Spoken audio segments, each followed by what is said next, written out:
guys, dito na kami sa Korea pero last week na namin dito. Kaya ayan, mag-date muna kami ulit sa Diorom Cafe.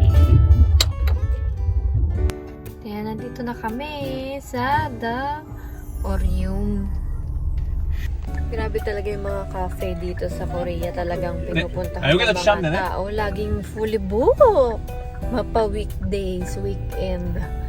Kaya kung magbi-business kayo dito sa Korea, maganda yata mag-business dito ng cafe eh. Pero kailangan syempre Instagram para puntahan talaga.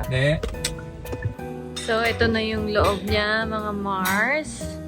Yung whole line, oh, diba? Very Instagrammable. Kaya talagang yung mga coffee shop dito pagandahan.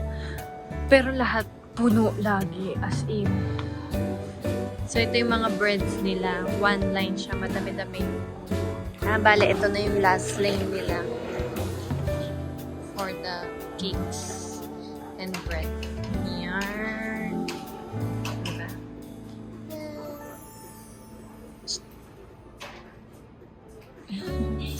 Imagine yung 3 floors cafe. Pero wala ganong wall.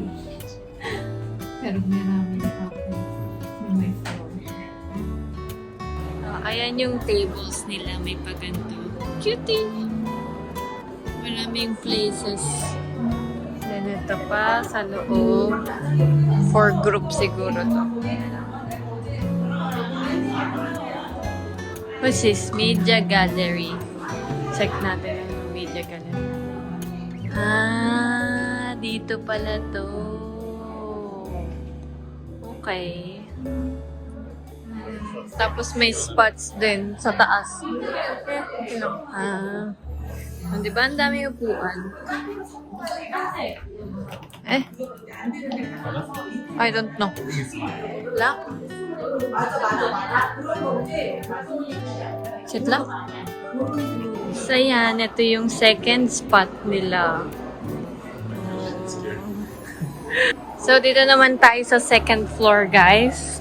Tingnan natin kung ano yung eksena nila. Ay, pa-water kinim, pero ayun. Tapos ito yung parang ano sa Japan. So ito, tables and chair. Maybe we should sit there. Siguro doon kami uupo. Yan, dito naman kami sa next spot. With the chandelier. Natatamaan siya sa sobrang tangkad.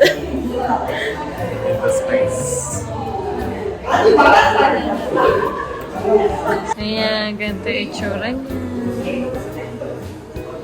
Iba yung in-expect namin. Reality.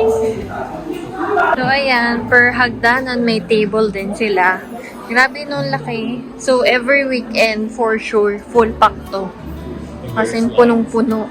Tingnan nyo yung parking sa labas. Ayan lang yung parking. Yan yung pangit dito sa Korea kasi wala sila ganong parking.